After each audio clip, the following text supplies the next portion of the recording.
Court calls the case, the people are Jared Lepic versus Andrew Elliott.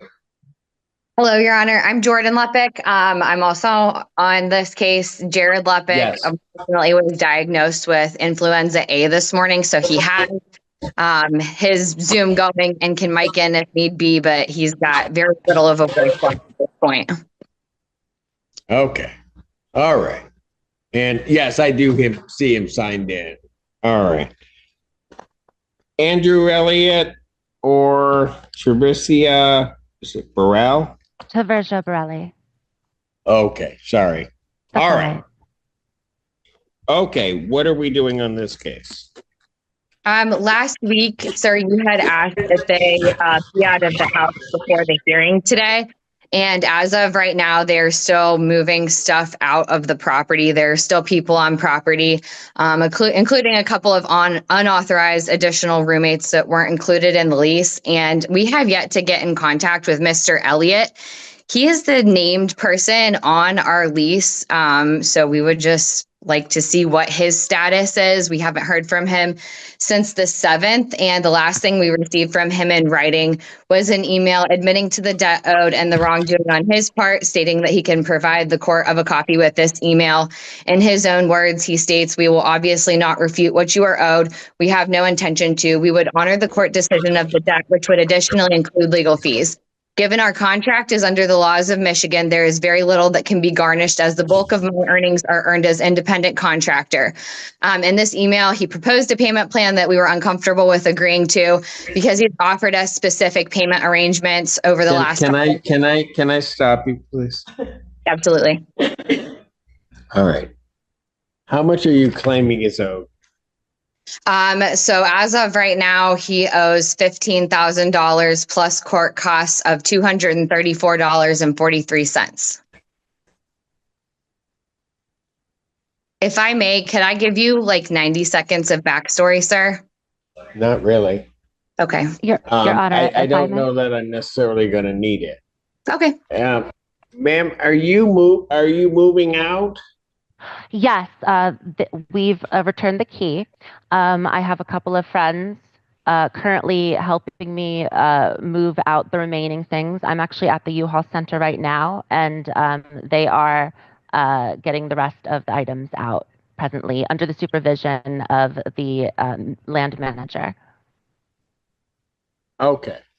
So,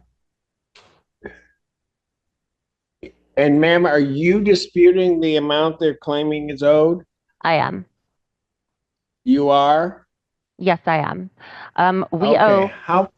How much do you think you owe?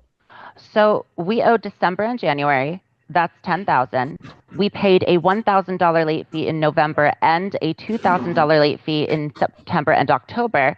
We believe that these should be subtracted from the total owed due to illegality of those fees. Also, we were subjected. How much is monthly rent?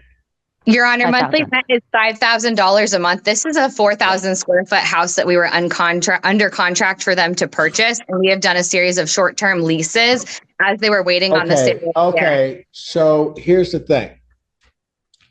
Is she right about, she just listed off, I think, $4,000 of late fees that they paid?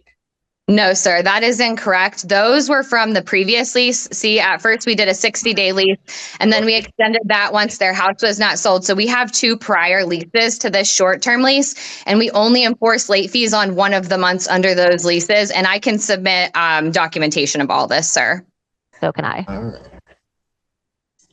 I do have claims that ACHs were sent that were never received to my account, sir, as well as proof of funds that I received in December and no payment was made out of that. The last communication I had about a payment arrangement was on December 13th, and I was informed by Mr. Elliott that day that his wife had sent an ACH. However, okay, look, folks. Oh, ma'am. Yes. Here's what's going to happen. What date are you going to be out of the premises? We're already out. Your stuff You're is already still out. Right. And they have surrendered the keys? Yes, and it's in the process of being removed as we speak. So we are out.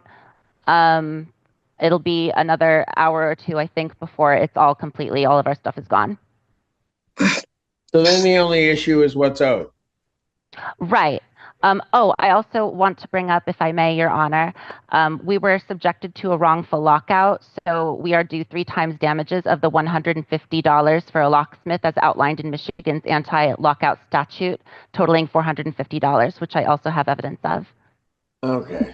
All right, Your look, folks. Your Honor, I'm Yes. in my house because they failed to pay rent. I have 6 children. These people make $350,000 a year is what they claimed on the rental application. I'm going to lose health insurance tomorrow, and my house is going into a foreclosure period as of tomorrow is 90 days late. They have money. They had subletters or whoever living with them, and I don't know if they were running a homeless shelter, if they were pocketing the rent that their roommates paid. They've No. just been sitting in my house, sir. This is incorrect. Okay. All right. So here's the thing. Possession has been granted. There are 2 parts to the case. Possession's been granted or surrendered to the plaintiff. So possession is not. Sorry. Pardon? There are still people at the house. One of them had a residence established there, apparently. They're still at the house. And unfortunately, our property manager expired at noon today, as it is the last day of the month. So any clean out of anything left behind, I'm going to have to go assess for any damages left on my own next week. All right. Okay. So here's what I'm going to do. They've surrendered possession of the unit. Ma'am, to your knowledge, are there people in the premises? Yes, there Ms. is. Burrell, are there people still in the premises? I don't know. I would have to text them. I don't know if they're on the premises presently, but we were told that we could get the remainder of the items out. So they would be doing that if they are not presently at the U-Haul Center where I am now.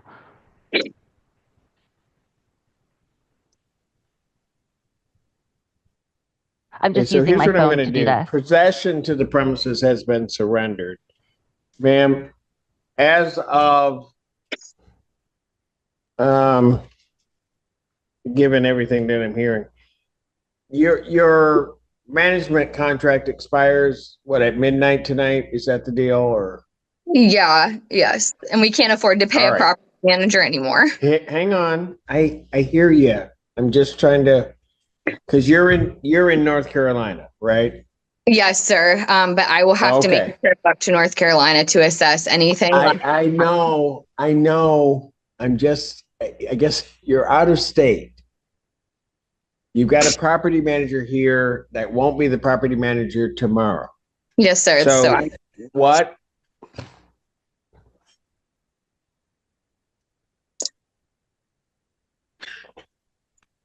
I should let you guys talk, and then I'll just go back and then come back out. Because either you're going to listen to me or not.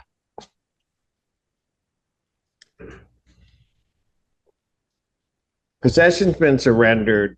I'm going to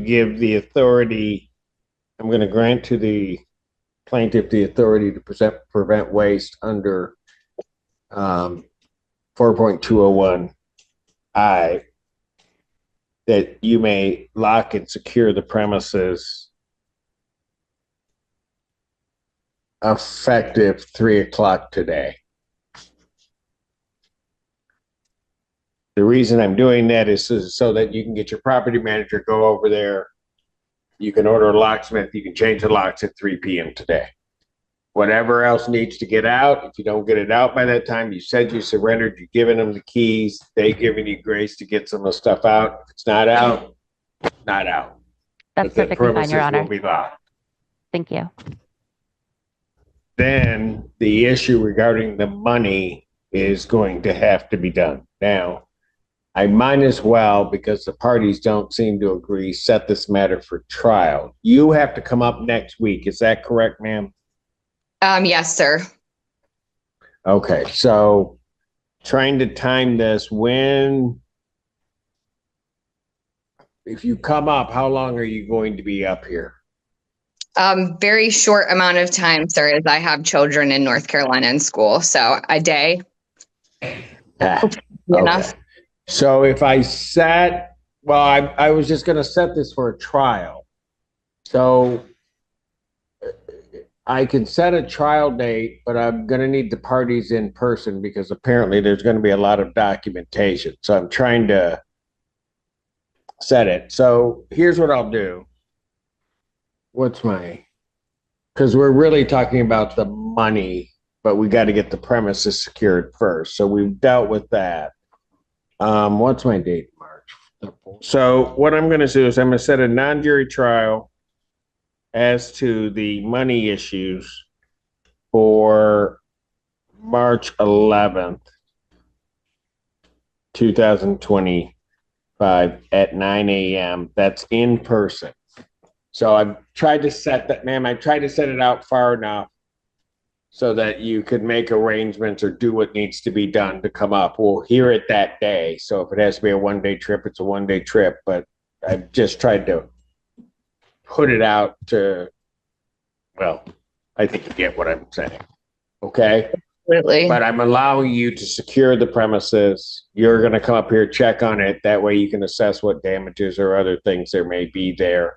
Bring ledgers, all other documentation you want the court to look at on March 11th, and then we'll hear your case. Okay? Your Honor, might I ask one question? Sure. Rather than pushing it out, I can make arrangements. I will make it work. Like I said, we're actually going into a 90-day foreclosure period tomorrow. And so time is kind of of essence. Got it. Then the best I could do is the 18th. What day? Yeah. But the best I could then do is February 18th. I could push it up to that day. Will that be better for you? Yes, sir. Thank you so much. So non-jury trial in this matter then will be set for February 18th, 2025, 9 a.m. Okay. And one more question. Will Mr. Lepek have to appear as well, or will me be appearing sufficient just because he can't afford time off of work right now? Well, he might want to have himself, if you're here, he may want to have himself. I will allow understanding childcare, work, those things. I would allow him to appear via Zoom. Thank you. And as far as Mr. So that he's present, but you will have to be here in person. Understood. And Mr. Elliott? He needs to appear. If he doesn't appear, then I do what I got to do. Okay. Thank you, sir. Your Honor, Thank you. may I ask a question? Sure. My partner might not be able to get off work either, but I can show up. Is that a problem? I will give you the same. Okay. I will give you the same opportunities that I give the other side in fairness. So you may appear, but he would have to be available via Zoom. Okay. Thank you so much. Thank you. Thank you.